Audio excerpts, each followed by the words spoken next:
with all that out of the way, there is some good news in New York, I would say, and that is the New York Knicks going all in on the third overall pick from the 2019 NBA draft. That's been a star since he was like 15 years old in Canada. Oh, Canada. Oh, RJ Barrett. RJ staying in New York. And I don't think anyone really had any doubt about that. But he gets a 4-year deal worth what can be up to $120 million. And the significance in this is the first Knick since Charlie Ward in 97 or 98 that is getting a 99. multi-year contract extension after his rookie scale deal. Now, that Charlie Ward draft, for reference, the Knicks' first pick was Monty Williams, who's now had multiple head coaching stints and is, 25 years later? He's not an NBA player. They did sign David Lee, I think, after his rookie deal, but then they traded him a year after to the Warriors, Mhm. or maybe a sign trade. Mitchell Robinson was the first overall pick, just that they extended off of his rookie deal because he was a second round pick. And now it finally seems like the Knicks are headed in a good direction. With this RJ deal, they still can be in pursuit of Donovan Mitchell because they're not giving up RJ to Utah. And quite frankly, I don't think Utah wants RJ that much because it's going to take him 4 or 5 years to really rebuild a high end playoff team. And I would prefer 6 to 7 draft picks from a middling Knicks team that would become Utah East if they get Donovan. With that all the way, Justin, I want to ask you how excited to see RJ in New York? And more specifically, what is RJ as a player? He struggled with consistency. He's not the best finisher on the rim, and he has a lot of skills that fans like, but at the same time, a lot of things that Knicks fans are a little bit uncertain about. Okay, so before I get into my super excitement, what I think of RJ as a player, I'm not going to look at his field goal percentage and the inconsistency of it, but I'm just going to look at all that he did in that second half. And anybody with eyes can tell you, man, this guy progressed tremendously after the All-Star break. I think the guy was averaging almost 25 points per game for that whole half of the season. So if that wasn't proof to you already of what this guy can be, and there's more to his game, he's 23 years old now, so there's a ton of improvement still there to be seen, and I think he'll get there. If he did that in the second half of last season, I'm just super pumped to see what he has in store for the rest of this deal now. To have him for another 4 years, and now I'll get into my excitement. Uh, Dude, as a Knick fan, it's almost like, man, it's about time. Like it's a little. I'm not saying I'm gonna cry or anything, but there's like emotional stuff in this because it's like, damn, man, yo, we're finally actually doing something. The revolving door of players is it's over. We have somebody that we have for a long time. RJ's been in the building for how long? 3 years now. So book it. End of the contract. We have him for seven total years so far. And then at the end of his deal, this guy's still going to be in his 20s. Probably a way better player than what he is now. So the Knicks fans, myself, the whole city of New York should be pumped up right now that we have something to look forward to. And I've said it before. I said there's something different about this Knicks franchise. I feel like we have direction that we didn't have before. And now inking this contract is exact proof that the Knicks are really they're investing into their talent. And it used to be, Dolan gets in the way, everybody's impatient. We need this, we need that. There was no patience whatsoever. It was just go for whatever we can get whatever star that we can, even if it was an aging star or terrible vets on free agent on 1 year deals. Just there was nothing. There was nothing there. It was the same song and dance every single year. And now, like I said, now it's different.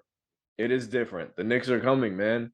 We're gonna be different in a couple of years. Brandon laughs at it, but it's the truth.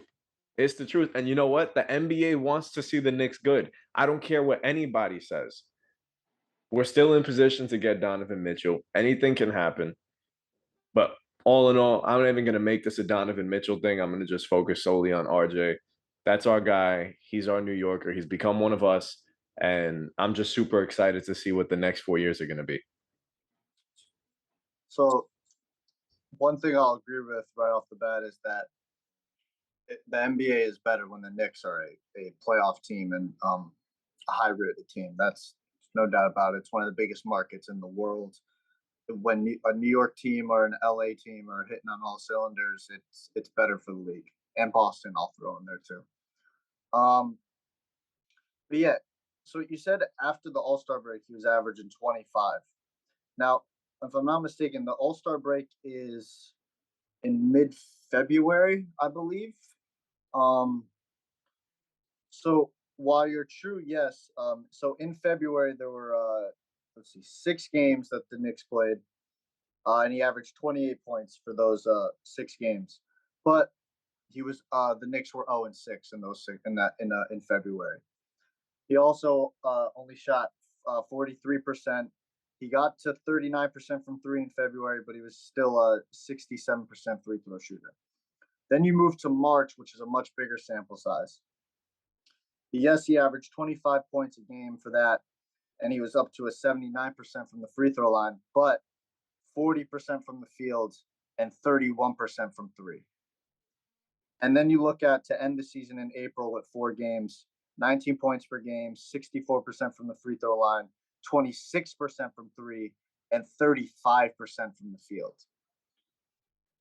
Now, I don't watch a lot of Knicks, but I know this is a while ago now because we're moving into his 4th season, I believe. I do remember his only year in when he was on oh God, what was it? Was it Duke, right? His college team was Duke. Yeah, Devil. okay. With Zion and Cam Reddish. I watched the March Madness of that, and what I took away from that was that RJ is a very selfish player. He wants the ball in his hands, and he wants to be the guy. I watched it time in and time out, especially late in those games with Duke, when he was on Duke against the opposing teams. He wanted to make the play. There were times where he would take he would take a terrible shot, maybe get his own rebound, and then take another terrible shot, while Zion's waiting in the post for the ball. And Zion's a very unselfish player, a little too unselfish, if I do say so, because it's just like, be more aggressive, because the way you play is in terms of like, you are the guy. So now be the guy, assert yourself, be like, no, RJ, I'm the best player on the team. I'm taking us to the promised land. So with RJ, he still has to develop a consistent finishing rate. He can't go right. He got exposed in the playoffs. Him and Julius Randle, they can't go right. He's got to improve in finishing down low. He's got to improve his jump shot altogether. Free throw percentage is still a hit or miss. I just see a lot. He's a good defender. He's got the size. He's got the athleticism. But can he take that next jump and be a consistent have a consistent jump shot, I should say. I don't really see it, to be honest with you.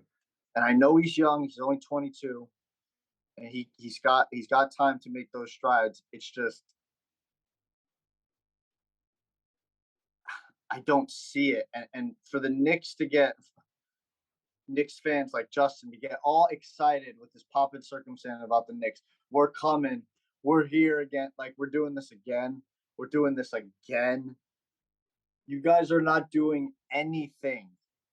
You're not doing nothing. You're not competing for anything. You'll compete for 7th or 8th place in the East, all right? If that. You're getting knocked out in the first round. Go ahead.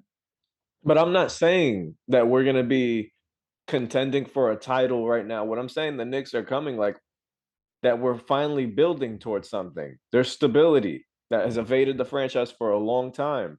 So that's all I'm saying, that we're finally on the way up. We're climbing the mountain. We're not just sitting there at the bottom with the campfire. No, we're actually climbing the mountain. And Isn't Thibs on the hot seat? he is on the hot seat. But this is another thing that I want to point out is when we look at our other Knicks players that we had, like David Lee, Porzingis, Shumpert, all of those guys, when they were finally dealt, it was because there was a new regime and just something new there was a new influx into the organization.